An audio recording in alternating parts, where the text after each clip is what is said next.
Hello, welcome to episode number 24 of the Musicians Talk Show podcast. I'm one of your two hosts, Dallas DeWhite. And I'm two of your two hosts, Matt Tolley. There you go. Today's podcast is brought to you by Bandzoogle. Bandzoogle makes it easy to build a stunning website for your music in minutes. Choose from hundreds of mobile-friendly themes. That's important. Google helps you out if you're mobile-friendly these days. Then customize your design and content in a few clicks with Bandzoogle's easy visual editor. All the features you need for a professional website are already built right there into their builder, including tools to sell your music and merch commission-free. Nobody does that. Right on your website. Mailing list tools to grow your fan list and send newsletters. Integrations to pull in content from all your online services like Twitter, Instagram, SoundCloud, etc. And live support from their musician-friendly team 24 hours, 7 days a week. The beauty of the web, people. Bandzoogle plans start at $8.29 a month and include your own free custom domain name. Let's go to bandzoogle.com to try it free for 30 days. Be sure to use our promo code TMTS. That's TMTS, acronym for the Musicians Talk Show, to get 15% off first year of your subscription. Bandzoogle website's built for musicians by musicians, and that code is TMTS. Matt, how's it going? It's going well, man. It's Woo! going well. You did a well job. Good job on that advertising. I did such a well job. A well job. Everything's well. Well Everything water. is well. Well water, well drinks. There you go. I feel like jumping in a well, I think. It's go. hot. Yeah, That's what I'm trying to say. Hot. It's hot in here. We are in The playroom. the great hot south. A la the playroom in the Charlotte, hot North Carolina. summer. What is it, 94 degrees outside? Yeah, that's not even that bad. Is it? It is when you're here, though. Oh, So- it's not even that bad. It's 87. Oh, that's dude. not bad at all. So it actually is a really nice day. So you did something pretty fun last night, Yeah. and I want to hear all about it because you had given me the Cliff Notes version, and I Yeah. said, shut yeah, up. Yeah, we'll talk about it on Tell the air. me on the podcast. Totally. So yeah, me and Foz and Goliath and And Foz Kyle and Goliath, let's back up. They're the singer and drummer for LA Maybe. LA Yeah, Maybe, so. exactly. Our other project. So our main projects. And Kyle was there, and my brother was out. It's my birthday this week, so Happy birthday. we were all out celebrating, kind of just because it's the weekend and stuff. Thank you. And so we went and saw Metallideath, which is Megadeth and Metallica tribute. That all in one. I thought it was two bands. I thought that was like, they just kind of did the same Like it thing was the together. same group Maybe of shared guys. some of the same. Did you members. think it was two completely separate That's what bands I- with different lineups? Right. Or I thought they might have had similar members. I but was thinking it was the same group of guys that did a Metallica set and then a Megadeth set. No, they mixed it right back and forth. So it's Metallica, Okay, like so a that's song, and then a Megadeth. See, they song. have all the tools to do it It was right, and they're cool. still doing it right. It was cool, yeah. But the problem was that the show, they just were not there yet. I don't know if they just put this project together or if somebody's not practicing. But man, there's a lot of missed stuff. But Tell me all of their mistakes. I'll tell you every one of them. I made a list while I was standing there. So no, actually, That's something I would do. It was really funny because we were all there expecting, basically you had a 50-50 shot. We thought we're like, man, this could be good, this could be bad because it's not easy music to play. It's tough. Like there's definitely some insane solos and stuff, but you can't miss the intro to One. You know what I mean? You can't. Which is one of the easiest things you'll Oh ever my play. God. I I remember.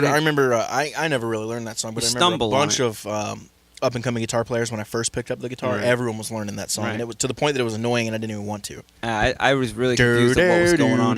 Yeah, I was really confused What with what was else? going on. I was like, is this guy serious right now? He's the, and he wasn't doing a terrible job, like, in everything. It's not like he was, like, just couldn't play the guitar at all. It was like he had some stuff and just didn't have stuff, and I just couldn't believe he would leave that out of his practice where he's going to be the only one playing, and that's going to be Yeah. an obvious, there ain't no mistakes there. There's no hiding.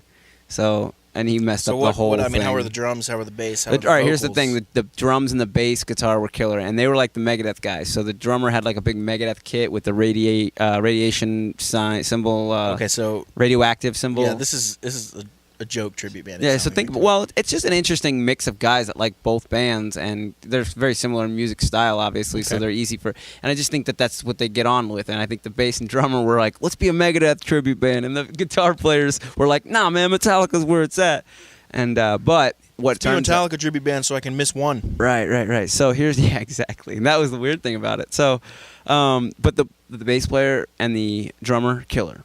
So he was all like David Ellefson with the Right. Jackson bass, and then the drummer had the radioactive symbols on his bass drums, like the Megadeth thing. It just seems weird that they are detail oriented in some Right, minor aspects, and they're missing the Right. biggest things. Like, and they don't look like, the part. Come out The guys as a hasn't Megadeth had- tribute, Right. and then take a 15-minute intermission and come out as the Metallica tribute. Right, and that's what I thought it was. And if gonna, you I have a thought it drum was two set bands. change, any of that stuff, like that's how you would do something like that right, and that's how plenty of bands do that right. Yeah. There's a band that does I don't want to get this wrong, but I probably will. Motley Crue, Poison, Yep. and I think Yeah, the what are other they one's called? Guns N' Roses. What are they called? No, they tour with Appetite all the time, but they're a different It's not band. Guns N' Roses, is it? It's Poison, Motley Crue, and one It's other Poison 80s and Motley metal Crue, band. I thought. There's 3 of them. Was it Bon Jovi? No, it's like an 80s metal. It would fit perfectly in with those 2. Is it like Twisted Sister or something weird? Maybe it's like Rat or It's something like something that. like that. Yeah, I know what you're talking about. I've seen them. They do all 3 bands, Yeah. and they come out and they do and different it's the same sets. guys. Yeah, right. so they can demand a pretty high dollar. Yeah, and that they works. walk away with more money. So I've seen them with Appetite. You Yeah. know Appetite, right? You've I've seen- never seen them, but yeah. Oh, okay. Yeah. I mean, they're one. Appetite's one of those bands that's hit or miss. You never know, like, because I think they're always changing lineups. So They seem to be pretty solid. Maybe I was listening. and the to a singers different had one. off nights. I've been there where the singer just couldn't do it, and then other nights where he fucking nailed it. So Yeah. it's one of those things. But so this, and here's the other thing about this thing. We were really struggling because when you go to see Metallideath, like if that's what you're there to see, who would you expect to be opening, right? Like what would you in your mind? I would probably say Megadeth would open for Metallica. No. Sorry, I mean like, Oh, like if you're gonna have just an 2 opening openers, they had 2 openers. Oh, And you know, and I thought it was going to be Megadeth and Metallica, so that'd be 2 acts, and I thought Right, it would but it be was like just one one act. opener for them. But it was 2 openers and then 1 band at the end of Metallideath. So there was like a lot lacked to be desired. You know what I mean? right. Like, Well, left a lot to who be- opened? It was like it seemed like a local band. Actually, I think I actually Just like some I garbage think I local knew bands? somebody in it. Yeah, I'm not sure, but it was just like very indie, like low tempo music, like real slow, kind of just. That's weird. Yeah, and then I was like, Who really? puts that together? Like, so yeah, so think was about the how venue I'm again? here. I am walking in there with my long hair out, you know, and Mhm. whatever. And I get there, and it's just like, and it's all rockers, it's all metal guys, you know, whatever. Like there to see Metallica. For sure. So I just thought that was What weird. venue was it again?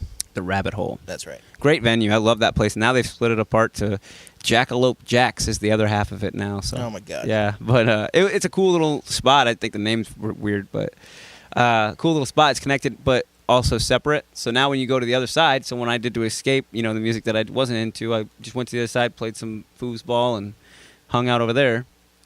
And cool venue, anyways. But that was my night last night. We had way too many PBRs. Me, Foz, and Goliath were Nice. dropping them down. It was fun though. We got some headbanging and it was fun. We still, you know, made the best of it. There was like all of 30 people there, including the I'm staff. shaking my head for the audio listeners, which is all of the listeners. SMH. Anything else on the Metallica tribute? Yeah, I just think mean, all that's I hope hilarious. they get their shit together and put on a good show. I might check them out again, but that wasn't good enough last night. They got to bring it up. That's all I'm gonna say. Start woodshedding. Yo. So this is kind of a vocal-centric episode because we have our buddy Ryan Strain Yeah. coming on the podcast as soon as we wrap up this talk show portion. We're going to go to a interview we did with him. Yeah, we sat down And with him. he's It was- a great singer. We talk all about that, but I just want to let you guys know right now this is kind of a vocal-centered episode, so we're going to talk a lot about vocal sure, stuff. all aspects of it too. We got a couple different topics that I think we could go over. Absolutely. Let's start with you buying shitty live vocal mics. Yeah, we were just talking about that last practice that you were interested in buying mics, and I have been too. I've been thinking about it lately as of recent.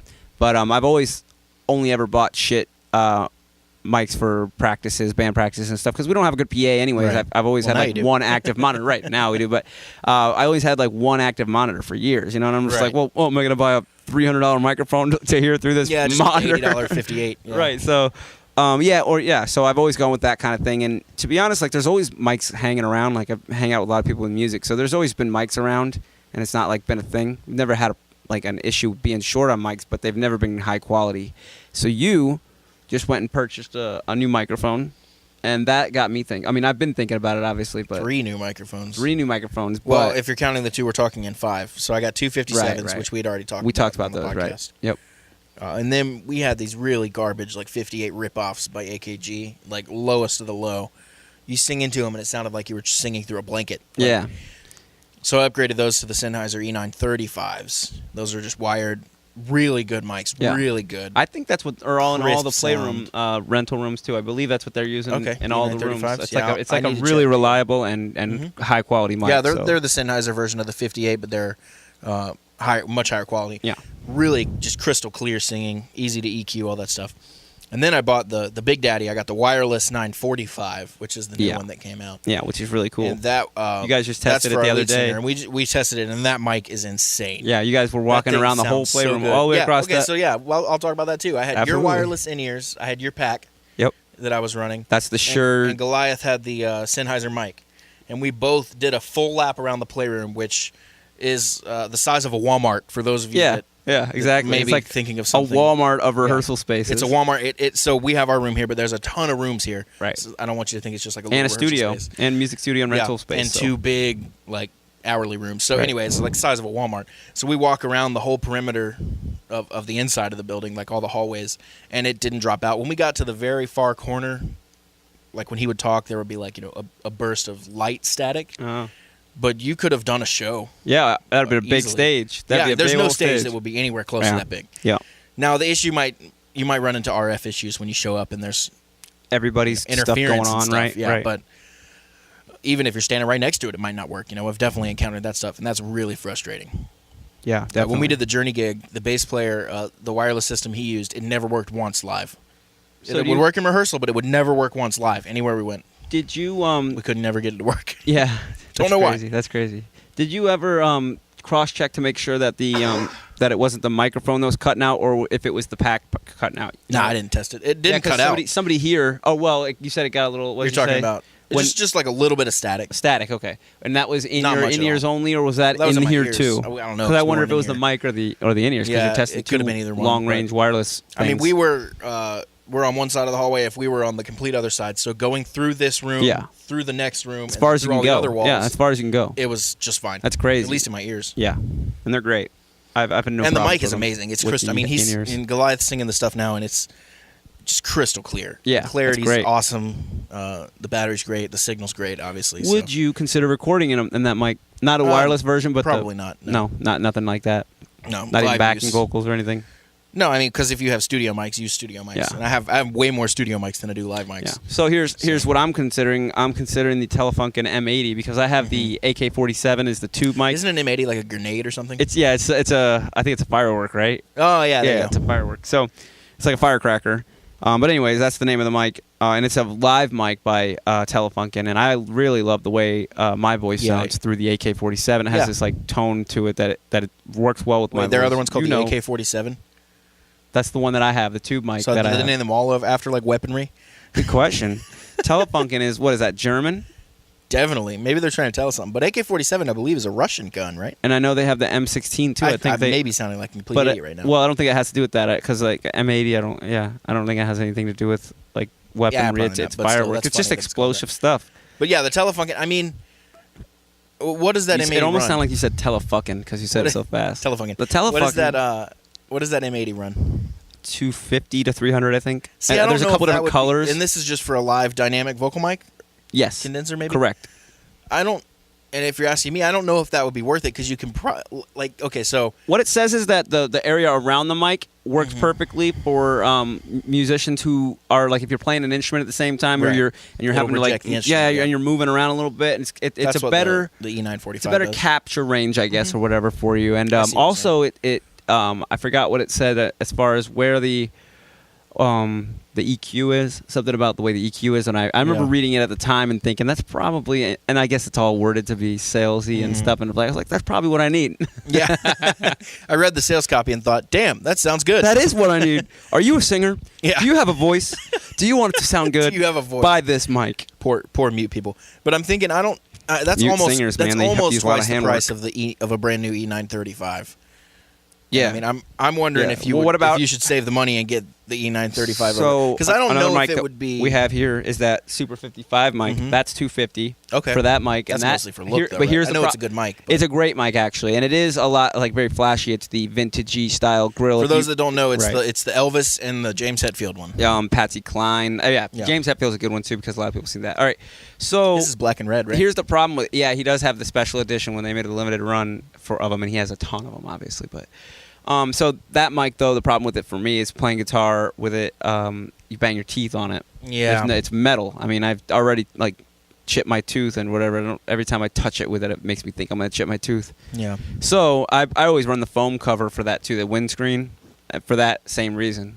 Because if I'm looking at my guitar, like if I have to look down at a touchy spot and I'm still singing, Slam your head up. I don't want to be looking and hit my face on the Yeah. metal Oh, microphone. I've done that Yeah. So. plenty of times. Anyways, but that's a $250 mic, and I notice a difference when I sing into that when I'm not playing guitar, and I've done it when I play You'll guitar. notice a difference between $80 used 58 and a nicer mic for sure. Right. I'm wondering if you'll notice a difference between a middle of the road mic and you might in isolation. I think we should test it, man. But live, when you're coming out of a PA and people are headbanging and there's so much going on, the difference might be minimal. Right. Well, if it's better at picking up, my vocal from different angles is what it sounds like, and I'm not sure as far as how does it compare to the other mics that do that too, because I know there's other mics that do that, obviously, but I don't know. I guess I'm a fan of Telefunken because I have that other mic and I want to give them a shot. I want to try it. Maybe that's where I'm biased, but and they make them in all cool colors. See, we're like 250 those are great. to 300. So it depends on if you get like a special, like that's the wood edition with the gold. Love it. Yeah, which is great. You should get that one. You think I should get that one? Is that my style? 250 one. I don't know, man. I don't think that really describes my personality well. That natural. I'm thinking that baby blue is probably it. Ooh, look at the purple. Is that purple? Purple. Well, it's just black. Screen on the purple screen. Yeah, that's neat. Anyways, so that's basically what the Sennheisers I have are, except it's a blue, like a dark blue screen, which is really cool. the red one matched my guitar too. God damn, I want all of them. All right.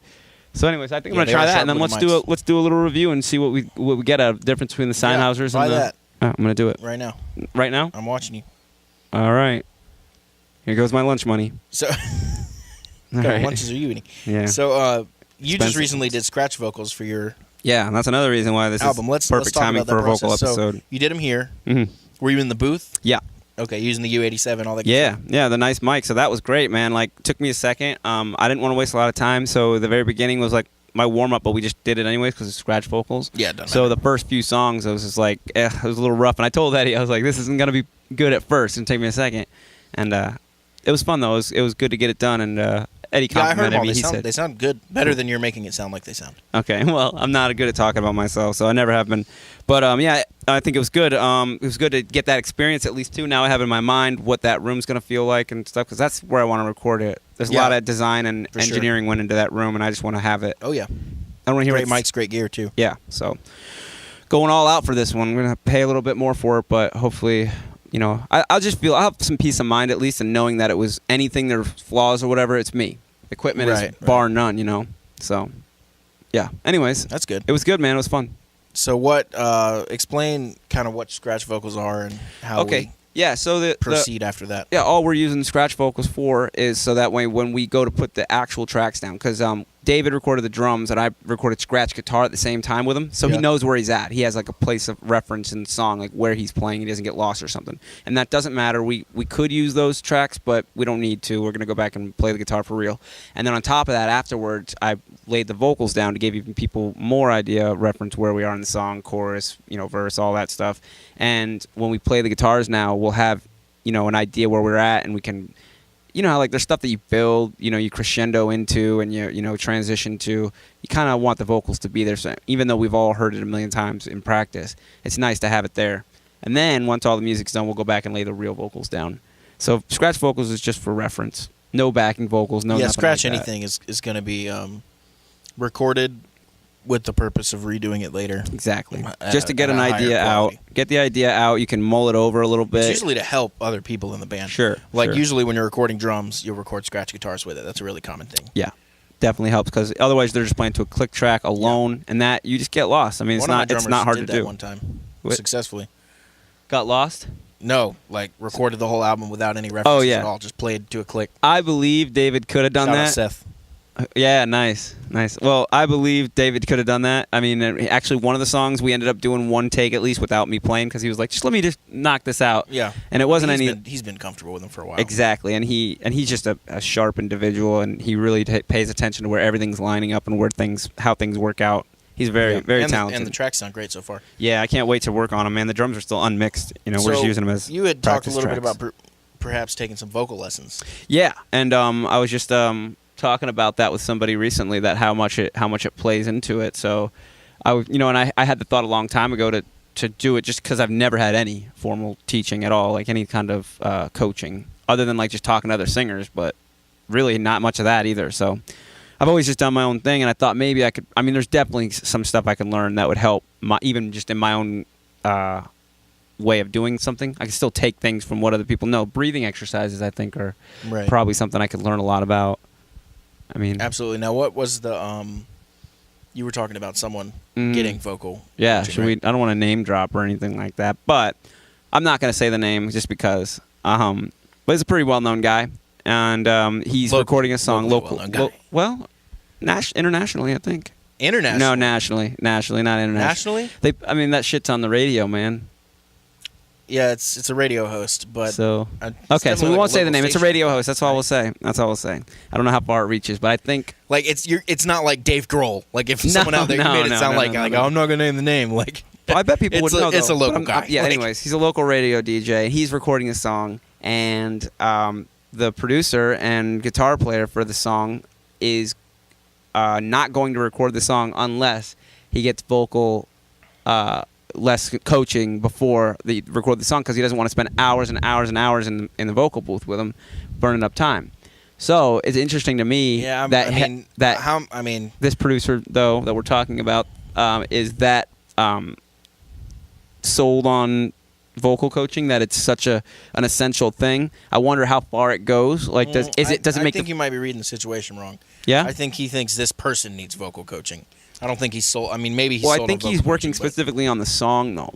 Yeah, that's fine. But I'm saying like, it's not that he's such a powerful fan of vocal coaching. It's that he thinks this guy just sucks and needs to get better. And he's Or doing. he- or he He's won't just work with him. wants him to do something Yeah, exactly. to make himself better. Yeah, I see. I get what you're saying. That's probably true. So I don't know, but I do think that he believes in vocal Also, coaching, and kind for of a some, relatively douchebag thing to say. it is, and that's why I thought it was interesting too. I was like, man, like. Like, I'm not working with you if you don't get vocal coaching. Yeah. It's like, well, I mean, he's worked with him in the past, and he said it Yeah. was a nightmare. It was sure, so much but editing then my after thing the is, fact. You're not and- going to go take 2 vocal lessons and come in and fucking sound like Axl Rose. It's not going to happen. No, no, no. You'd have to take But- probably 3 to 5 years of vocal But coaching. for what he's trying to do, it's not Axl Rose. He's not trying to do an Axl Rose. You know what I mean? He's trying to Yeah. do something fairly simple, and he just wants it to be good. You know, and wants it to be good as well. So I wasn't supposed to say that, but edit that out. So, anyways, that's what it's at, and I want to take some vocal coaching and see what I could learn. You know what I mean? Yeah. Oh, I mean, Have you ever had here's the vocal thing. coaching? I wanted to ask you that because I didn't. I don't think I'm trying to think. I've taken. Have a you lot ever of like different- you? I don't think How I've ever about had vocal Tamlin? lessons. Oh, I've done Kim Tamplin Okay, stuff. Yeah. so I guess I've in always that been way, interested in yeah. him too. He's very Tamplin animated stuff's guy. amazing. Yeah, Do him before you do anything else. cool. Because His there's stuff definitely is some stuff you can phenomenal, learn. and Yeah, he's phenomenal. yeah. There's a lot of vocal coaches, and he'll tell you this too. There's a lot of vocal coaches that'll tell you how to sing, and they can't sing that well. Right. And it's like, get out of my face. Right. I need Like, somebody who really knows. Ken Tamplin was offered the Journey gig, the Foreigner gig, all these gigs, Nice. and he was the one that turned him down. Right. These people And literally came to his him and fame were is like, on "Will YouTube, you right? sing Is that with has us?" he been famous from any other thing? He's only famous for being a vocal Okay. coach, really, but Okay. because he turned down all these things, and it's kind of a touching family story, pretty much. But Oh. basically, he has a son, and he turned down these gigs because he would have to be away from his son so much, and his dad was away from him so much. Yeah. And he knows how that affected him, and he didn't want to affect his son. Well, there you go, man. So That's a noble thing to do. he made a real tough decision. Yeah, it is like a being tough the singer decision. of Journey. Absolutely. But he's do all you- about stamina. Have you and you've talked to keeping him, the right? voice You and all know. that stuff. A couple times. Okay. Yeah. Not, so you've done farther than just taking his lessons. You've actually communicated with A him little bit, not Okay. much, but yeah. Because his lessons are online Trying on to get YouTube. him Does he on do it the- all through YouTube? No, he has a whole like pack Okay, he has that a you thing. should buy. It's Okay. phenomenal. Like Okay. he gives you like real quick tips. Awesome. And then he'll say, "I cover all this in detail in my course," Okay. and Sweet. that kind of thing. So basically, he'll do how to sing like Dio, and he'll do a clip of him singing like Dio, and it sounds a lot like Dio, and you're like, "Oh damn!" And he'll be like, "I'll show you how to do this." Yeah, yeah. I've seen Go buy a the course. couple. I've seen that. Yeah, It's a good system. I think I've seen the trailer, and I really It's do a really like good his system. But method. he has a and- ton of them. He does Axl Rose, and they don't all sound exactly like the singer, well, but you get what he's can't trying sound to do. like exactly like somebody. Yeah. That's somebody else. But yeah. But at the end of the day, he himself is a phenomenal singer. Yeah. And not only that, he can tell you exactly how he does every little thing. The worst thing ever is when you hear a great singer with a lot of grit. You're like, "Oh, dude, show me how to get grit." He's like, "I don't know, I'll just do it." Well, Ken doesn't do that. He goes, Right. "Well, you pinch back here at the Right. bottom of the throat, and you He's push showing air you through, what and you he's breathe." doing, He telling tells you. you exactly how to do it. That's good. So you can control it and do it yourself, and how to connect the voice, and how to do really high notes, and how to just be strong all the way through Yeah. the range. That's the kind of thing I think I All need to sorts of know, good like stuff. just what I should be thinking about as a singer. I think that's a huge thing, just mindset. Because Yeah. I've always looked at it as an after thing to the guitar. Like I don't ever sing without guitar. And actually, I just we need to joined a get new Ken band. Tamplin on here and have an episode with him. That'd be great. That'd be awesome. If you guys don't know him, definitely check him out. Ken Tamplin Vocal Academy. That's Tamplin, Tamplin. Yes. This sounds like an ad now, but it's not. He It's just not. he just really is. Yeah, that we good. believe in it. Yeah. So You've probably seen him before. Yeah, he's all over YouTube and stuff like that. He was on Tosh.0 one time. Yeah, he was. That's right. That's Yep, right. they That might made be fun where I of him. heard It of was him very first time. Actually, that might be where I heard really of it. funny. So, so I had just started. I didn't start the band. There's another band that's been starting. They've been writing music and playing covers and stuff. And I told them that I'd be interested in joining as a singer, because all the songs that they were covering were like songs I already knew all the words to. And I was like, yeah, these are like some of my favorite songs. Let's just get together and see how it goes. And we did last week, and it was great. So They're all pretty good. and they're just kind of getting this together. So it's they're playing covers. I haven't heard any of the original music, but I'm really excited to. That's my biggest interest in I'm not interested in doing covers with we're gonna do it in the mix of the set and stuff, but I don't want to do a cover gig. That's not what my thing is. So I want to be able to just be the singer and just the frontman singer, like that's it, and see how that goes, because I've never done it.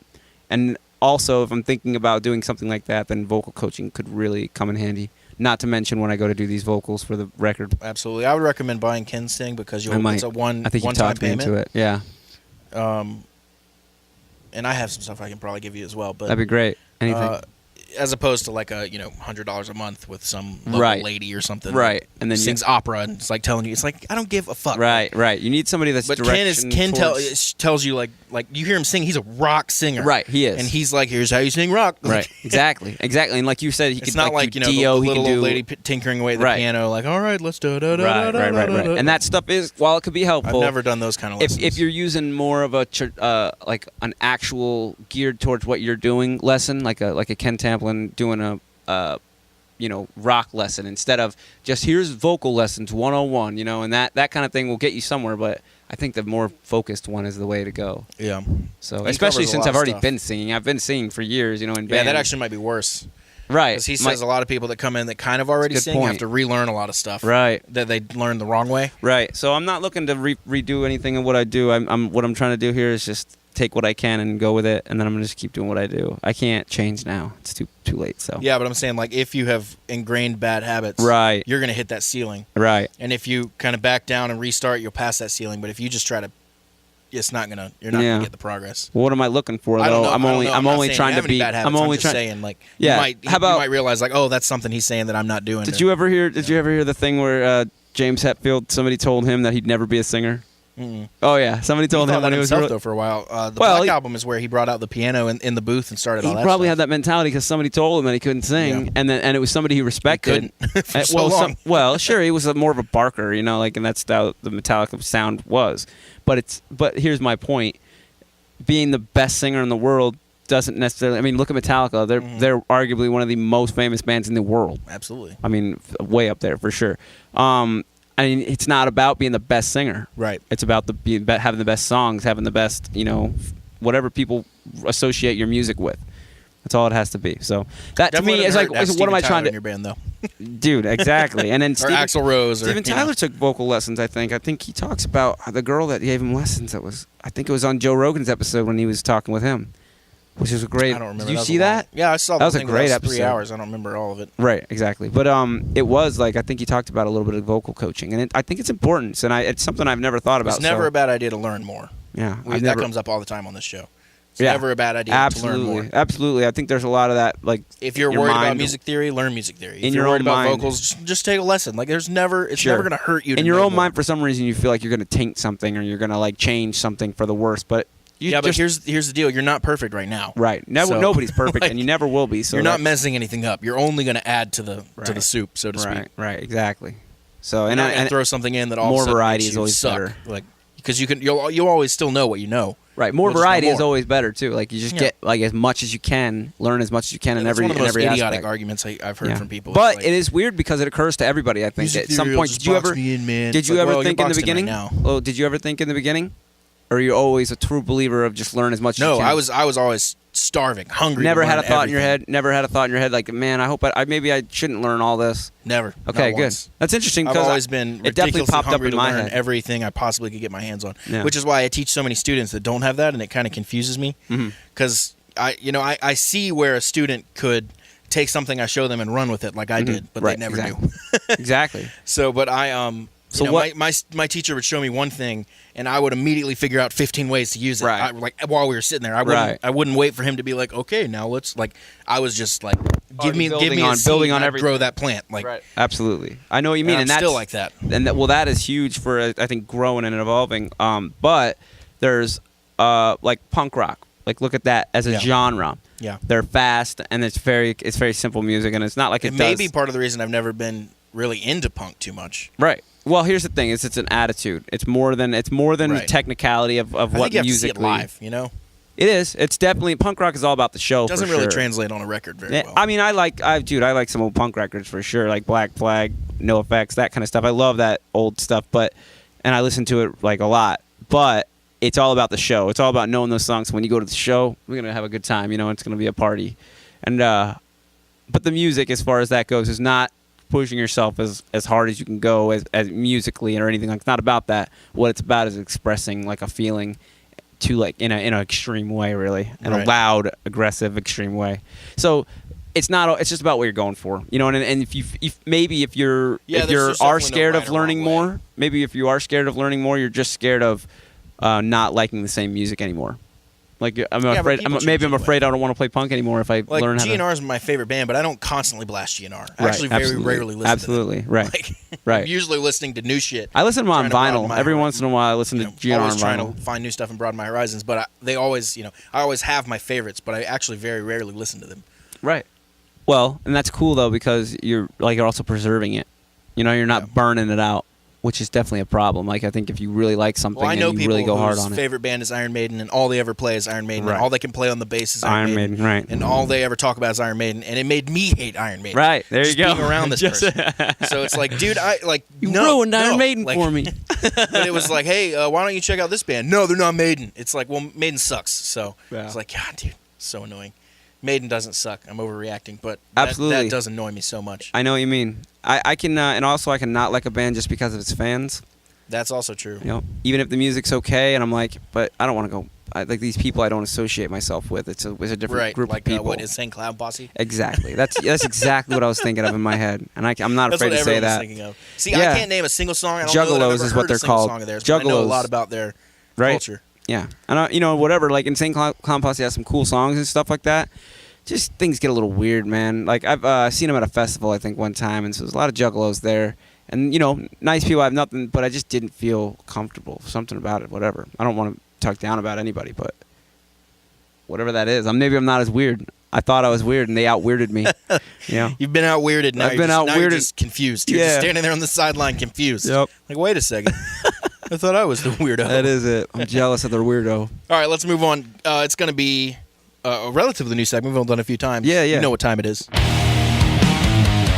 Product Spotlight. That's right, Product Spotlight. And we have already kind of talked about it. Let's dive in a little more. Yeah. Sennheiser E945. It's the wireless system. The Yeah. first thing I noticed when I opened this thing out of the box, the mic is the size of my forearm. It's big. Freaking huge. Is it because of the battery pack? Or the Probably. transmitter? Dude, it's huge. Yeah. The head of the mic is like a solid 2 inches. Is it bigger than the non-wireless? The head Oh, one? absolutely. It's probably Really? twice the size. Oh, Yeah. shit. Oh, it's ridiculous. I wonder if they just had to make the whole thing bigger, so when they made it bigger, they had to make it the whole top bigger too, because they had to add all the don't know. battery and all the transmitter. Second thing I noticed when we plugged it up, sounds phenomenal. Yeah. Crystal clear. Yeah.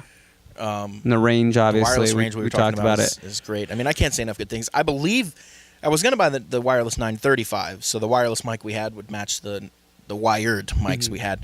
But then I saw the 945 for $50 more, and I was like, well, I'll just buy this one. Right. I bought it. I didn't realize, at least I believe, it's brand new. Oh, This it's is a like new it wasn't model. even at Nice. American Musical Supply yet. Nice. It was on back order because it was Nice. so new. Pre-order, right? It said back order, but Oh. I don't know. Okay. They must have All right. sold out the first. Let me ask shipment. you this: you bought the other two mics that were or two or three? I have two 935s and the wireless. So you got the three total. you got the two 935s, and then so the 45. The only difference is the wireless is supposed to be the same mic. Well, the it's like a level 935. up.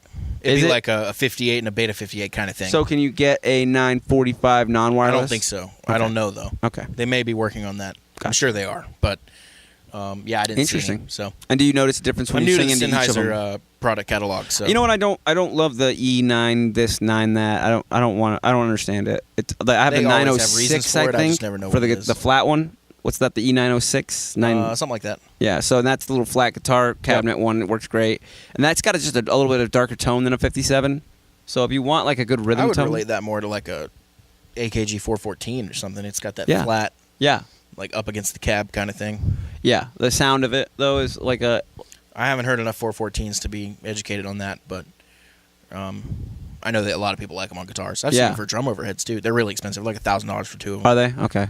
For 2 of them? I think for the stereo pack, it's like It's still not that bad. $1,100 or something. It's not that bad. It's like- not terrible, but yeah, but- it's prohibitive to just grab 2 of them, like a 57. Yeah, You know? yeah, absolutely. So that's a great little cab, and I've actually recorded vocals in it.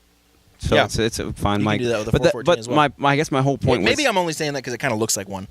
It kind of looks like a 414. Oh, okay, yeah.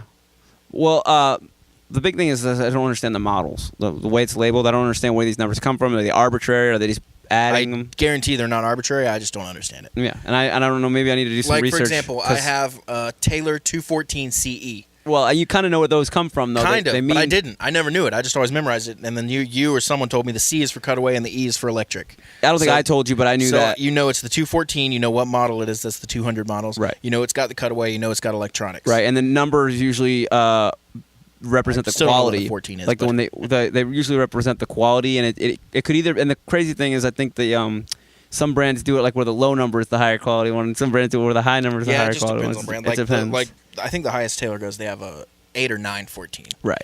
So And that's what like John Petrucci plays are like $5,000 a piece. Right. So anyways, the numbering system I should figure out for Sennheiser, but always great mics, great headphones too. They great make stuff, great wireless stuff. And Yeah. I would get a Sennheiser wireless. In-ear Oh, pack, that's a but I Shure, love never your mind. Shure PSM. I love that. yeah. And I'm And- definitely going with that for the wireless. Yeah, it's a system. good one, dude. It's a really great one. I need to get another pack so that way I can put it on another guitar. I don't have to switch it every time. You're talking about guitar wireless. I'm talking about in-ears. Oh, you're talking about the inners. The inners are great too. I have another pack for that. Great actually. pack. I have 2 packs. So Can you run 2 at a time through one transmitter. You could, Yeah, but they'd be 2. mono. No, you can do the same thing where you can shift Oh, but it. we would have duplicate mixes. I think you'd have though, to if give you're, one of them. see, you're running it the way you're running it. We switched it over. Once you're running it like that, the other one has to run like that too. I believe. Exactly, yeah. I think But I'm that's saying what- like we would have the same. Me and whoever this other person is, let's say Goliath, would have the same. would mix. have the exact same mix. Yeah, unless Yeah, you were so on the that's- mix mode. that's If you're on prohibitive. mix mode, yeah, then but you can switch then I'm that. hearing in mono, which I would. You don't I'm like fine that. with, but I would prefer not It's to. got to sound awesome with your guitar, your Because I Kemper have so through many that. stereo effects and Your Kemper, and yeah. and the tracks are all stereo, so Yeah. I like to make sure everything's kind of working the way it should work. Yep.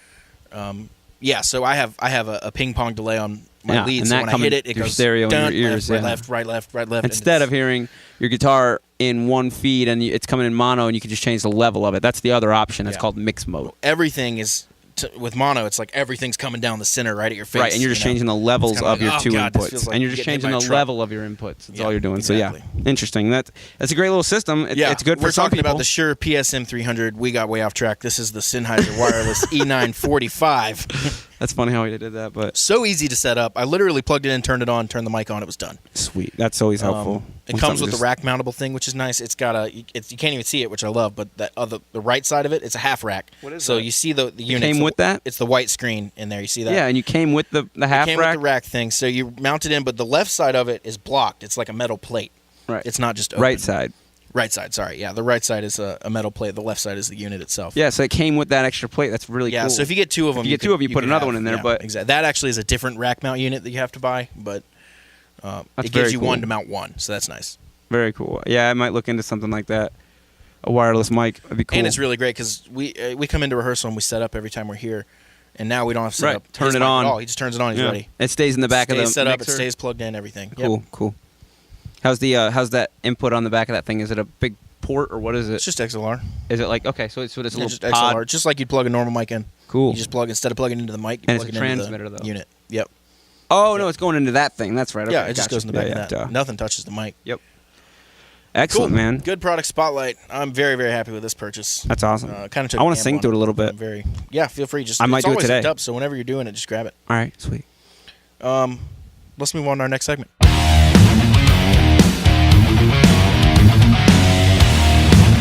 It's time for an album review. Another album review. What's the album, Matt? It was your pick. Yeah, We we're both gonna do picked Journey Evolution. Journey Evolution. Cool. If you've heard any of these podcasts, you know I was in a Journey tribute band. Yeah. So I know everything Journey. Yes, and here's the cool thing, and this is why I'm picking this album, is because I think Dallas, you were saying that I told you about Sweet and Simple, Sweet and Simple, how much which is that one song of my was. favorite Journey songs. Yeah. It's a very deep cut. Yeah. So and here's how I came about that, and it was on this album. It's Yeah, I on- like this story. It's a good story. Yeah, so I was in Colorado. And my buddy was supposed to be back in town from a job he was doing in Las Vegas. Well, he got hung up at the job, And basically, I got into town because I had my flight and everything like that. So, well, dude, I'm here. So he's like, all right, well, don't worry about it, man. I was there to ski, so that's the whole reason. Ski or snowboard? Snowboard, but yeah, ski trip, kind of snowboard. I don't know why that sounds better to say ski, but anyways, he's like, don't worry about it, man. Just take my truck. My keys are there or whatever, and you can stay at my place and, go skiing, enjoy yourself. Go snowboarding and enjoy yourself. And I was like, awesome. Well, the road to the slopes, it's called... and you had no warning, right? I think I had a warning to be careful. Like they said, be careful, but I didn't know that it was the sketchiest road in the country. Come to find out, it's on all these lists of the top scariest roads, most dangerous roads ever because of the avalanches. Was the road are actually so scary frequent. when you were driving down it? It was sketchy. There was always shit in the road, like always stuff falling in the road, and it was always sketchy. Pretty solid iced over there, in the middle of winter, ice everywhere, snowing all the time. And so yeah, luckily he had a 4-wheel drive truck. Driving his 4-wheel drive truck loaded with a 6-disc changer. Here, getting to the point now. In that 6-disc changer was the Evolution, and when I was listening to that record on the way back and it really just lightened the load that I felt of the danger of that street and just by myself. If anything goes wrong, I have nobody to contact. My friend that lives there is all the way in Las Vegas. He ain't gonna be home anytime soon. So anyways, I went there every day for a week, back and forth to the ski slum, and I always play that CD. Once I've listened to all the CDs that were in there, there was some Grateful Dead, there was some Aerosmith. What else was there? There's some cool CDs in there, but the Journey CD, once I listened to it all the way through, Sweet and Simple for the first time, heard it. Great fucking record. Yeah, and Steve Perry hits a high A. Huge note. Unbelievable, dude. I tried it several times in the car by myself. Tried to get there. It's hard I can to hit get. the note. I can't do the run he does on the way down. Right. Yeah, he's so much just control, really sloppy, dude. Unbelievable. Yeah, so a high A. What's your favorite song on this record? Sweet and Simple probably Yeah, now, me but too, there's me too. also Love and Touch and Squeezing, Yes. which I love. Yep. And honestly, it's okay on the record. Right. But live, and is a cool especially song. playing it live, it's magic. Yeah, it's a cool fucking song. Find Love and Touch and Squeezing off of the live album Captured. Yeah. That has a 6 solo and all sorts of cool Yeah, stuff. cool. I'm glad you know the For some reason album. on Captured, they play. I'm looking at it here. I'm Good, not Rain good, Man. yeah. They play it. They play it track 14, and then there's a few more after it. They absolutely should have closed with it. In my That's opinion. awesome. Now let's put Evolution into chronology here, so it makes sense. Okay, yeah. Journey had 3 albums before they were really Journey. Before Steve Perry joined. Right. Those aren't important. Steve Perry. Yeah, they're all really like prog, like I know Pink Floyd what they kind of were, stuff. but I just thought it's funny. Those aren't important. Yeah, We're those- not talking about those right Those now. aren't as important to anyone that likes Journey. Where Journey started for most people is 1978, the Infinity album. Right. That's the first album they did with Steve Perry. That has Lights, Wheel in the Sky. Those are the biggest 2. But they also Right. have Feeling That Way, Anytime, La Doo Da. Those are ones we played. Sure. Feeling That Way and Anytime featured Greg Rowley singing. Greg Rowley was also in Santana. He's the one singing Black Magic Woman. Okay, cool. And Sweet. him and Neil Sean both left Santana and started Journey. Sweet. Okay, So I a did little not bit know of that. Full That's circle good. there. Evolution's the album after Infinity. So the second album was Steve Perry. You got follow-up. Love and Touch and Squeezing. Yep. Honestly, that's really the only hit. Just the Same Way, kind of. Just the same way I was going to say. Just the same way you And love that's me. Greg Rowley singing all that as well. Great. Too Late's great. I love the whole album. I listened to it straight through, man. Like, with the exception of a couple times, listening to Sweet and Simple a couple more times because Yeah. I was amazed by his singing. And just like, also, I think I've said this before on the podcast, when you listen to music, like, it's really cool to be alone because you're focused more on it. Like, I don't think if I would have been listening to that CD in a car full of people, like, we're all headed to the mountain, and we're all like, yeah, man, it's going to be great. We're all going to have a good time. And you're listening to, you're not going to listen to, I don't know, maybe you listen to that Evolution, but I would have never, like, got out of it that Sweet and Simple is, like, probably one of my favorite Journey Right, songs absolutely. ever. So, and I love Journey, and I even still love Don't Stop Believing, as Oh, yeah, cliche great. as it is. We're but playing- it's we're learning that one it's this an week for some amazing shit, song. but, It's an amazing song. so Have you good. heard Steel Panther do the cover of it? Mm-mm. Oh, Michael Starr's voice does it such good justice. He's not Steve Perry, but he hits the Sounds like notes. Michael Starr, yeah. He hits the notes, and he sounds like Michael Starr. It's great. That's awesome. It's really great. And So the I know we're playing is talking about great. Evolution, but after Evolution was Departure. And I don't know why Apple Music is saying it. All these other Journey albums are in 2006 because it's just not true. Well, they remastered. Possibly. So Departure, I I hate don't that. have the exact year here, but it's after. It doesn't even say on the copyright. It's after Evolution. Okay. That was the last one with Greg What Rowley. hits are on that one? Any Way You Want It's the big one. Oh yeah. Walks Like a Lady we played. Okay. And Line of Fire is also a really good one. Also Cool. Stay a While is Cool. one of their greatest hits. And they usually mash Stay a While up with Lights because they're both in 3 or 6/8, 12/8 actually. Oh, nice. They're both in 12/8 time, and they're both in the key of D, and they both have the exact same tempo and feel. So. Cool. Cool. That's All right, neat. then we get serious. Now it's 81-ish, 80, something like that, and they released the Escape album. This is the first album with Jonathan Cain, who is the keyboard player they still have today. Okay. Now, I'm going to stop after this one because this is the album that made... I mean, listen to this track list. I'm going to read the big ones. I'm going to skip the not big ones. Sure. Don't Stop Believin'. Nice. Stone in Love. Who's Yeah. Crying Now? Yeah. Escape, lesser hit, still a hit. Mother, Right. Father, lesser hit, still a hit. And Open Arms. Yeah. Now, Open Arms. there's a few other songs on there, but they don't talk about them. Just that much. huge records, I mean, that's man. 6 Always making huge records. amazingly huge hits on one record, and it's the first one Jonathan Cain is in the band with. That's so cool. I think you found your guy there, Yeah, absolutely. and he's still with him today. Now they have a bunch of albums Was after he that. credited but- as a big songwriter in that? Oh yeah, he wrote "Don't Stop Believin'" and all that Okay, stuff. well there you Yeah. go. Yeah, awesome, dude. I love Journey. I went on a Journey kick for a while. I listened to all their records like in a row, and it's hard. It's a What lot about to later digest. Journey? Oh, After not Steve so Perry much. left? Not so much. There's no. some good stuff there. You got to dig in. Yeah, I will, but I'm a Steve Perry fan. At the time, that's what I was really into. I remember, and obviously Neil Sean is amazing, but yeah, like there was a little while. It's just so much to digest. There's a lot of music, man. Like when you're being a Yeah, young, they've been making albums like every couple of years since like '74. right, or something. and being a Like, young music listener, it's just growing. There's always just more music adding. Like there's a band across the hall that came out with a new record yesterday, right? Like this is not true, but I'm just saying that's added into everything else the whole world's got to offer to listen Yep. to. So that guy says, "Hey, listen to my record." All right, I will when I listen to all the Journey records, all the Yep. I got a lot of stuff. I got to to catch up from 1974 here. Exactly. Yeah. So So anyway, and then fittingly enough, we're gonna move on to Solo of the Week.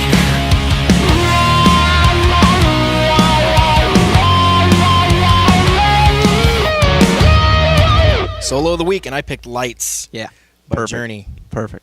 One of my favorite guitar solos of all time. Let's take a listen. Hey, what's up, guys? Dallas here. You know what time it is. YouTube won't let us play the Solo of the Week here, so if you want to check it out, feel free to subscribe to us on iTunes or just search it on your own. Let's get back to the show. There you go. Yeah, that's ridiculous amount of feel. The I love descending fourth slick at the end is the hardest. The diddle-diddle-diddle-diddle. Yeah. That's the hardest part of that solo. But other than that, it's a relatively simple solo. But the tastefulness and the soul Yes. and every note that he chooses falls over every chord in the Mhm. rhythm section in such a way that Beautifully. it's just the Beautifully, perfect man. thing that you would want to hear. So. Yeah, that's what makes me think that Neil Sean is a genius. So Oh, for sure. He's definitely the melodic king. Yeah. You know. a lot of people say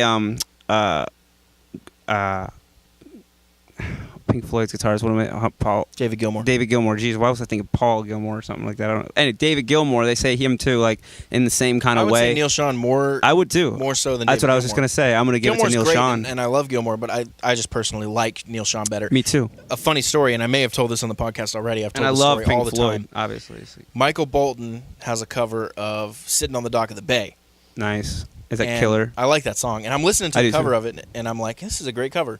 And I feel the song doing like a dun dun dun, like a build up, and I'm like, "Okay, well, here comes the Here it guitar comes, solo." right? And I'm thinking like, "Okay, this is a Michael Bolton guitar player. This is gonna be some really shitty like '80s like studio solo that just is not worth listening to Who was at all." playing? I don't know. I didn't know. So it builds up, and this ripping blues solo comes in. It's one of the Nice. best blues solos I've ever heard, still to this day. Oh, I gotta It hear is this. shredding, and you know what? Screw it. Let's listen to it right now. Okay. Shredding Yeah. blues solo. That's killer. And dude, Can't wait to hear it. for years, yeah, Matt hasn't heard it yet. He didn't get to hear it live like you guys did. I'll have to show him after the podcast. Yeah, we will. But for years, I didn't know who it was, but I knew one thing: that was not a studio guy. That was someone famous that I know the name of. Right. I just don't know how to find out who it was. It was Neil Sean. Oh wow, awesome. Well, that makes total sense. It came, dude. and it took me a long time to figure that out. But he played. I think I came to find out most of the Journey guys played on that Michael Bolton album. Yeah. They were his band for that album, or That's something awesome. along those lines.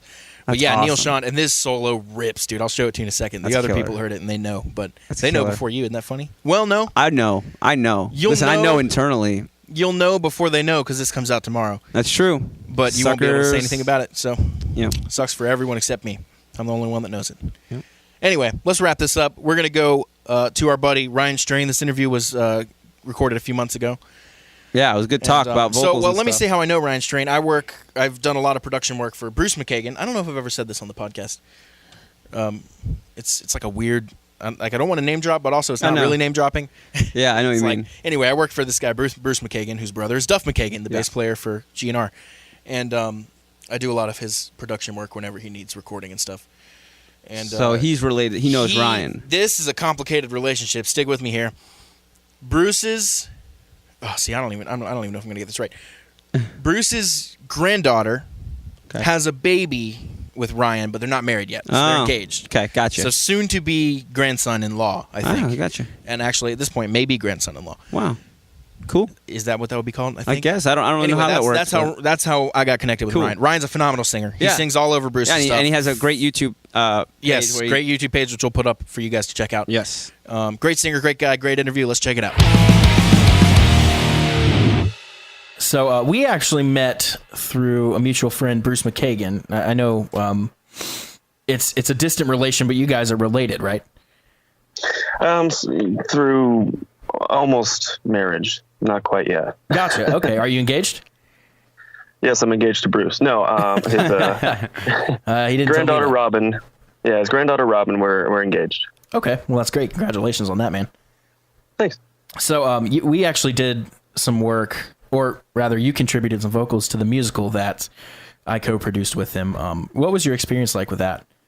I'm curious on was your really- end. It was pretty fun. I mean, I didn't really know what to expect when he first gave me the call. You know, I just got a call from him one day out of nowhere, and I hadn't talked to him in maybe a year or two before that. He just came to visit and met me for the first time, and we were listening to some of my stuff. And then like 2 years later, I get a call from him with this idea for this musical, and he's telling me the whole story on the phone. You know, I'm sitting there for like 30 minutes listening to Bruce, this yep. story, and you know, of course I was down immediately because I'd never done anything like that before, so I was excited to try it.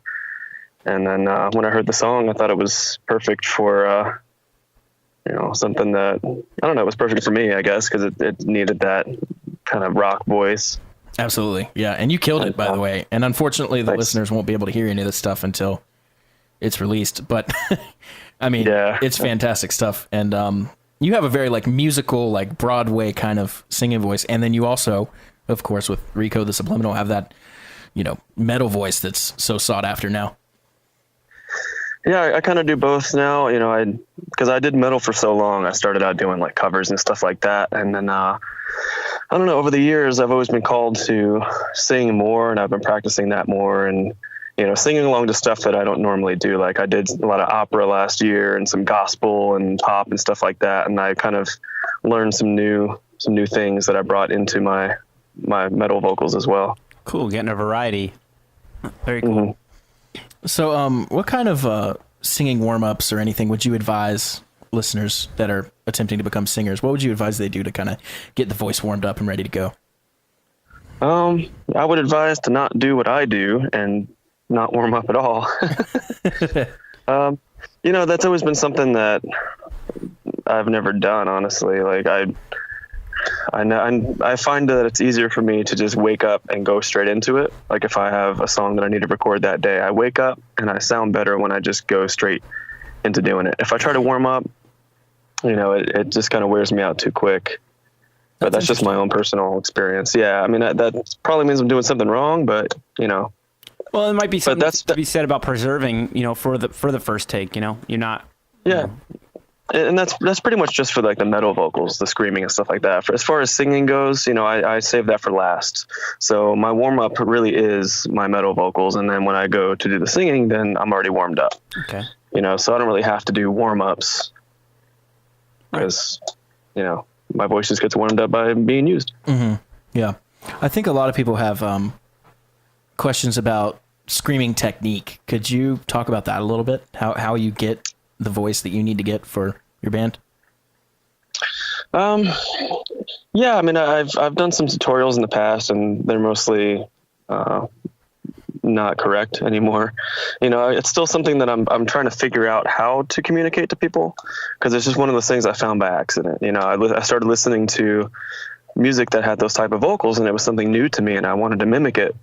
And it just came to me one day and I figured it out, but it's really hard to put into words. So, I mean, the way that I explained it, I was giving lessons to a guy late last year, And the way I explained it is basically it's like a mixture of head voice and just yelling.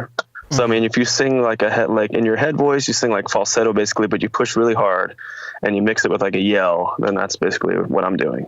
Okay, interesting. Yeah, that's a good way to put it. I mean, I think that's as clear and concise as you could put it. Yeah, I mean, that contributes a lot to, my ability to add tone to screams. I'm not just making a sound, there's like a note that Right. I'm screaming to, so to make it more interesting to listen to. Absolutely, instead of just kind of atonal. Yeah. Right. So you said that you were listening to music that had screaming in it, and that's kind of how you found that you could do it. What kind of stuff got you first started on that? What was the first stuff that you heard? Oh man. So going back to like 2006, I was introduced to, AFI. Yeah. If you know AFI, I was like introduced to AFI. them. Sure. Yeah, so that was like the first band I heard that had screaming type vocals in them. And then I heard Under Oath Yeah.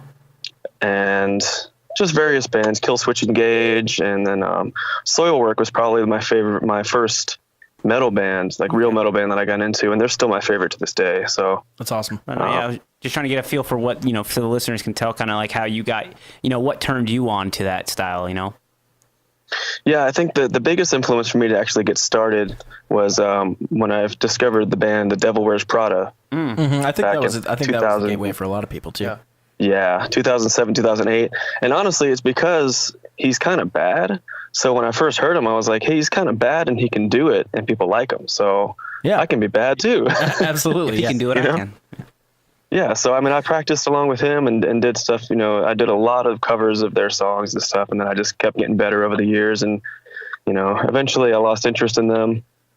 But it's I'm always evolving. I'm always going to the Yeah, next thing. I think there's a lot to be said for kind of, I don't know if outgrowing is the right word, Getting but past or right. yeah, I'll use the word for now. Outgrowing kind of outgrowing, the bands that got you into what you do. For sure, yeah. I mean, my musical library is completely different than what it used to be. So what is it looking like nowadays? I have a lot of melodic death metal, Swedish bands like Soilwork and In Flames and Scar Symmetry. And, I listen to a lot of symphonic metal too, like Camelot is one of my favorites. But lately I've just been listening to a lot of softer, like classical type music. There's a singer named David Phelps. He's a gospel singer, and I'm just obsessed with him right now just because I like his voice. I've definitely and I heard just that wanna name, but I can't say I'm familiar with his music. Yeah, he used to sing with the Gaither Vocal Band. He sang with them for like 20 years. And then he just recently left, I think last year, to go solo again. And I don't know, he has such a variety of styles of music. He did an album that was almost all opera. And it just inspired me to try to, expand my horizons, I guess. Absolutely. I can't emphasize this to the listeners enough, who I'm going to suggest they check out your YouTube channel, which I do want to talk about in a second. But you have, the epic, like, metal screaming voice that you do with your band. And then you do all these videos. My favorite is the Hercules song, Go the Distance. And you kind of have like this Josh Groban-esque, very like big Broadway voice. I don't know how else to describe it. And it's funny to see both sides of that and how just absolutely different they are. You couldn't even believe they came from the same person, How did you kind of access that musical singing side? How did that come about? Especially if you listen to all this, aggressive music, where that's not coming from that. Yeah, I mean, it pretty much came from listening to David Phelps. I was having a rough time, not this past Christmas, but the Christmas before that, 2016. And I was going through kind of a depression, and I had some struggles, and I didn't want to listen to metal at all because it was making me depressed, because at that point I couldn't do anything. There was no way for me to record or make music, and I was very depressed about that. So I didn't want to listen to metal at all because, I was like, well, I can't do it. So, screw this. So I started listening to a lot of David Phelps, this gospel singer, and he kind of inspired me to sing again. And so once I was actually able to record and I had this booth built at my house, I just started singing his songs, and I started practicing it and just doing things that I never thought I'd be able to do, because those songs, some of the ones that I did last year, I could have never done before that. I always told myself, oh, I'm never going to be able to sing like that. And then I was able to pull it off, Right. and it's just something, it just took a lot of practice and just trying to mimic his voice and find mine, and I don't know. I discovered a new thing that I can do. Yeah, it sounded amazing. I agree with Dallas. It's an amazing take. So It's interesting Thanks. that silver lining came out of a darker period too. For sure. Yeah. So you have, a pretty successful YouTube channel. You have like 30,000 subscribers. Can we talk a little bit about YouTube and how you got started and being successful on YouTube and growing your channel and stuff like that? Stuff that can help our listeners kind of, take action on their own YouTube channel. So I think everyone has one at this point. yeah. Sure. Yeah. I mean, it's been a long journey. I mean, I've been working on this channel for, how long has it been now? 9 years, I guess. It's been about 9 years, this month actually. And, it got started, it's kind of for fun, because I used to watch a lot of vocal covers of metal songs, and they were always so boring. And I saw people like, they weren't showing their face, or like they were standing in front of a window and they were just a silhouette, and they were, screaming into a hairbrush and stuff like that. And it was so Right. boring to me. Yeah. And I'm like, I just want to do one just to show people what I think it should be. So it was kind of like an instructional thing. And I did my first one, but I had a lot of fun with it. And, my audience wasn't very big yet, but the people who did watch it liked it.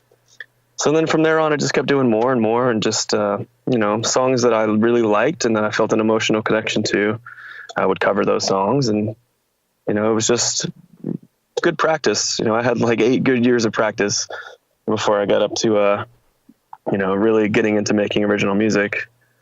But I mean, it really helped me get started, because once I got into Recode the Subliminal, when I was sending them my tracks, our producer was like, these are so clean and organized. Like, how do you know how to do this? And I'm like, I've been doing this on my own for, 7 or 8 years now. So, I mean, it was good practice, but, YouTube is a slow process. I had a few boosts along the way, some bigger bands sharing my stuff, and it caused my subscribers to, escalate quickly. But, I don't know. It's all just numbers now. YouTube is basically just numbers. Like, I have 30,000 subscribers, but when I post something, maybe only 1,000 people watch it. Right. So the numbers don't really correlate to the actual audience participation. But, I'm not complaining. Right. Yeah. I mean, what would you suggest listeners do to grow their own channels?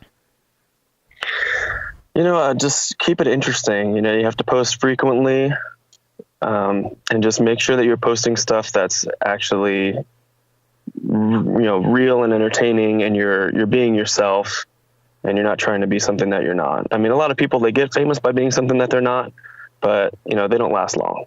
Right. Right. I think people can see through that pretty quickly anyway. Yeah. So, It's too much clickbait. Oh yeah, absolutely. That's the worst. Let's take it back all the way to the beginning. How'd you get started in music in general? It's just always been in the family, I guess. 'Cause I grew up in church. Okay. And there's a lot of music in Baptist churches. My mom was in the choir and she was in the orchestra. She did both at the same time, pretty much. And she was a solo singer occasionally. And so, I just grew up hearing her sing in the house. And, when she had her lessons, I would go with her and listen. And it's just something that I was always interested in. I mean, from the time I was a kid, I was singing, gospel songs in the house and stuff. And it's just always been a part of me, I guess. That's awesome. So do you play any instruments besides singing, or is singing your main thing? Singing is my only thing. I tried a couple of instruments when I was a kid. I tried to learn trumpet, and I don't know why I did that. It was a waste of time. Trumpet is tough, man. It is tough, and I was only doing it because the singer that I liked at the time played trumpet and sang, and there you I go. just So it didn't all know. goes back to singing for you. That's funny. Yeah, pretty much. Yeah. So I realized very quickly that's not something I was actually interested in. And then I bought a guitar years ago, and that's as far as it went. I bought it. Still collecting And then I dust, sold or it. did you sell it? Oh, okay, good. Yeah. At least you got some money back out of it. So, Well, So a topic we like to discuss a lot is the analog versus digital. Do you feel like in your vocal, capturing that you're using digital more or analog more? Do you have a preference? I'm honestly not a very good person to talk to about that kind of stuff because I'm not very educated on the technical aspect of it.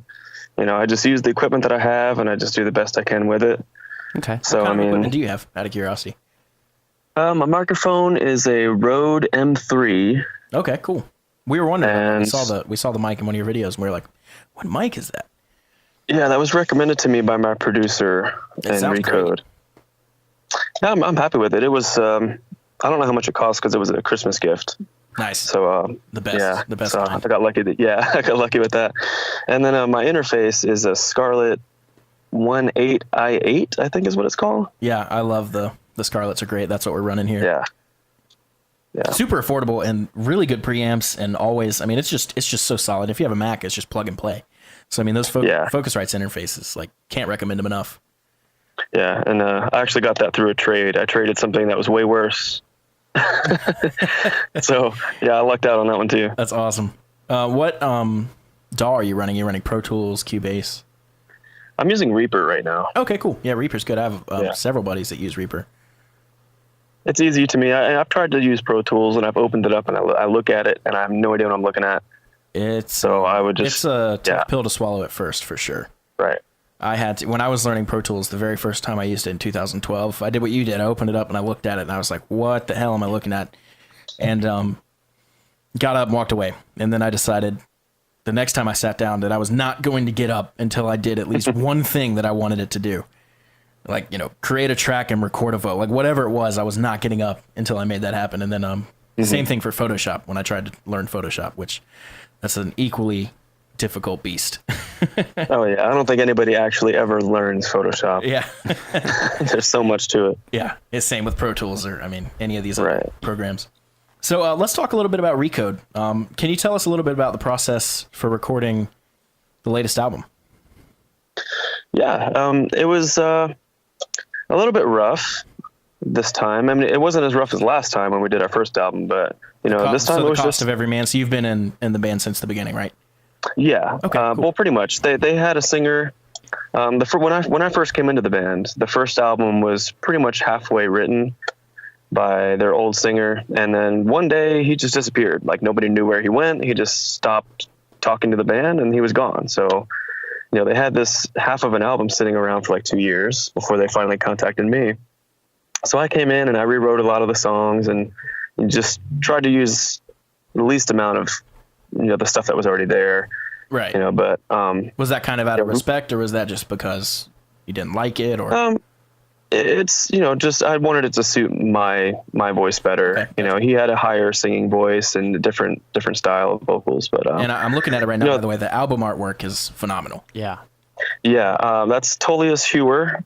He's our art guy. I found him on DeviantArt, and I don't think he had ever done album art before. So I asked him if he was interested in trying it, and he's just been our guy ever since. Yeah, and so he It did is really Disconnected work. as well. Yeah, he sure did. So yeah, the first album we actually had a full band. We had 5 members. We actually had a real drummer and we had a bassist. Even though the drums were programs, he designed them himself. Okay. And it was really rough to get through because nobody wanted to do what they had to do. Everybody was being lazy and nobody was communicating and everybody That's was just being a arguing. band.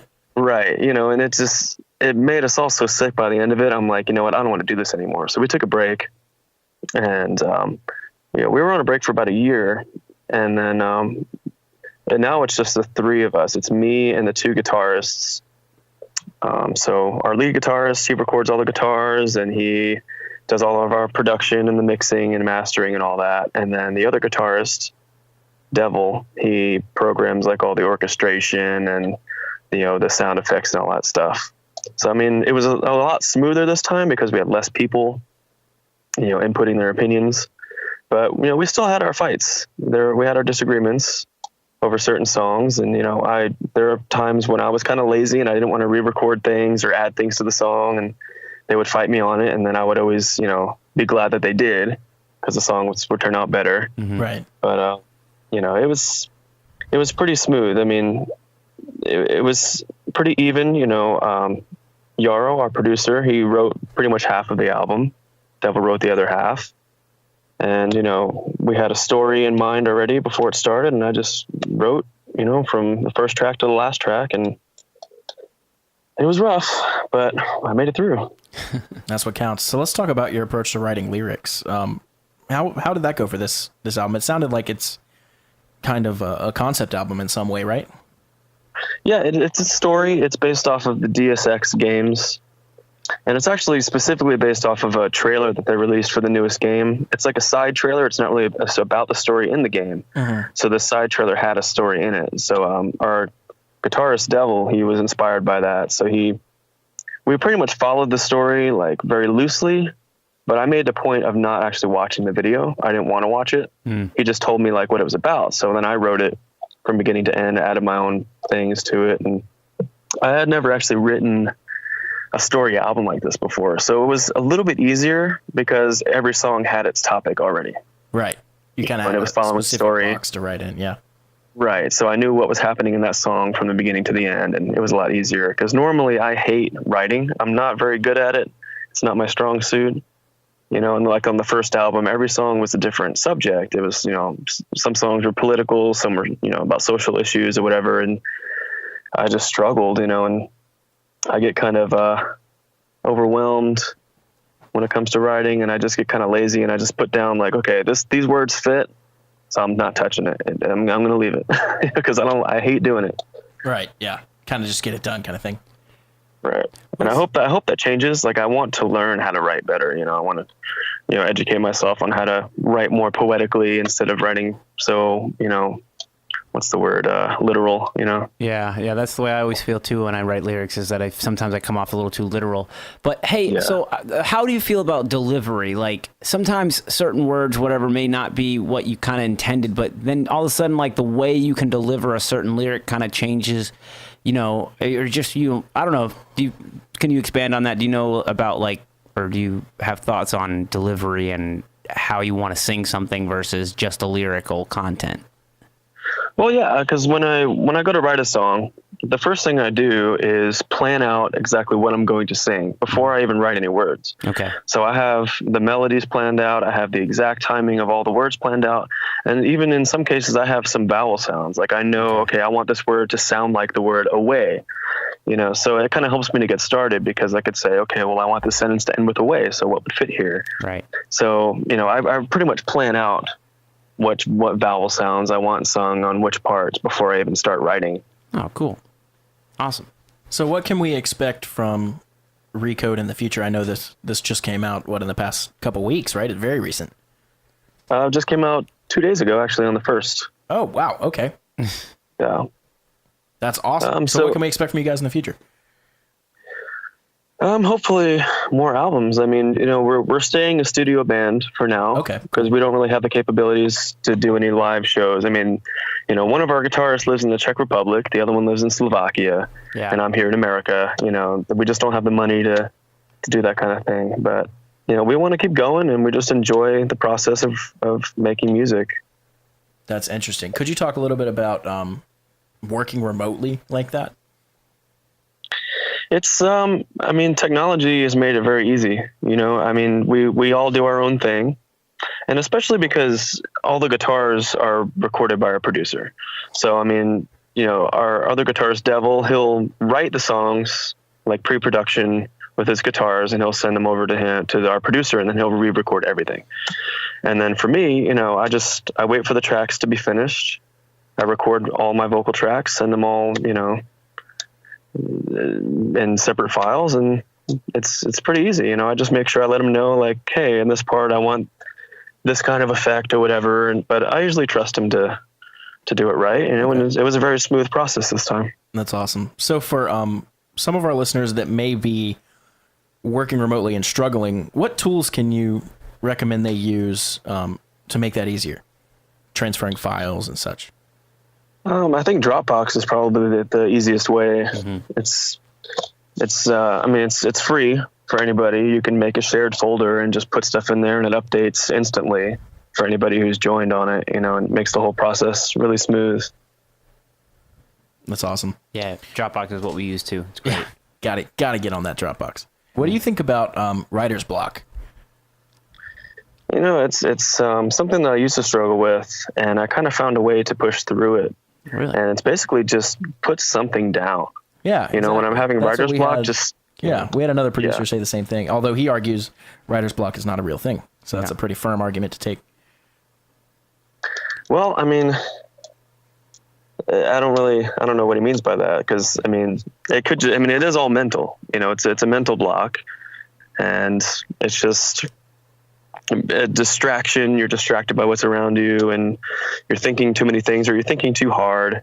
You know, you're trying too hard. I used to try way too hard. You know, now I just start writing words until something sticks. Yeah. Right. That's what he says too. So, yeah, just play a note. Writer's block's Absolutely. gone. As soon as you do put anything down, your writer's block is gone. Right. I think what he means by that is that you have something to build off all of a sudden. Like, Right. you know, once you hear the one note you do like, or you come up with one word that you do like, then you have something to work off of. Now you're off and running, you know? Yeah, exactly. Absolutely. So, Ryan, where can our listeners find you? Where can they check you out? Let's see. So there's my YouTube channel. You can just search for me on YouTube, Ryan Strain. It's youtube.com/Yami Ryan. That's YAMI Ryan 4509. And, you know, Rico the Subliminal, we're on Facebook. We're on every streaming service and on every music store online that there is. That's awesome. Are you guys using TuneCore? Oh, actually, we're using CD Baby. Okay, cool. Yeah, another great Yeah. one. Awesome. Well, man, Yeah. thank you so much for taking the time to talk to us. I think there's a lot of valuable stuff here for our listeners to take action from. And Sure. Thanks for having me on. Yeah, thanks, Ryan, for doing this, man. Have a good one. Absolutely, man. Thanks Yep, so much. Hey, guys. First of all, thank you so much for listening. If you could please take a quick moment to subscribe on iTunes and leave a rating and review. Your feedback seriously is really important, and it helps us keep the show alive. Check out musicianstalkshow.com to sign up for our mailing list. If you do, we're going to send you our main theme song and a few other surprises. Plus, you'll always be the first to know what episodes are coming up. If you want to help support the show so we can keep putting out the highest quality content possible, please follow the Support the Show link at our website and consider donating to our Patreon page. Lastly, if you have an idea for a guest or a question you want to discuss, contact us through any of the contact forms on our website, and we'll do everything we can to make it happen. Whew, all right. That was a lot, but we got through it. Thanks again, guys, and we will see you soon.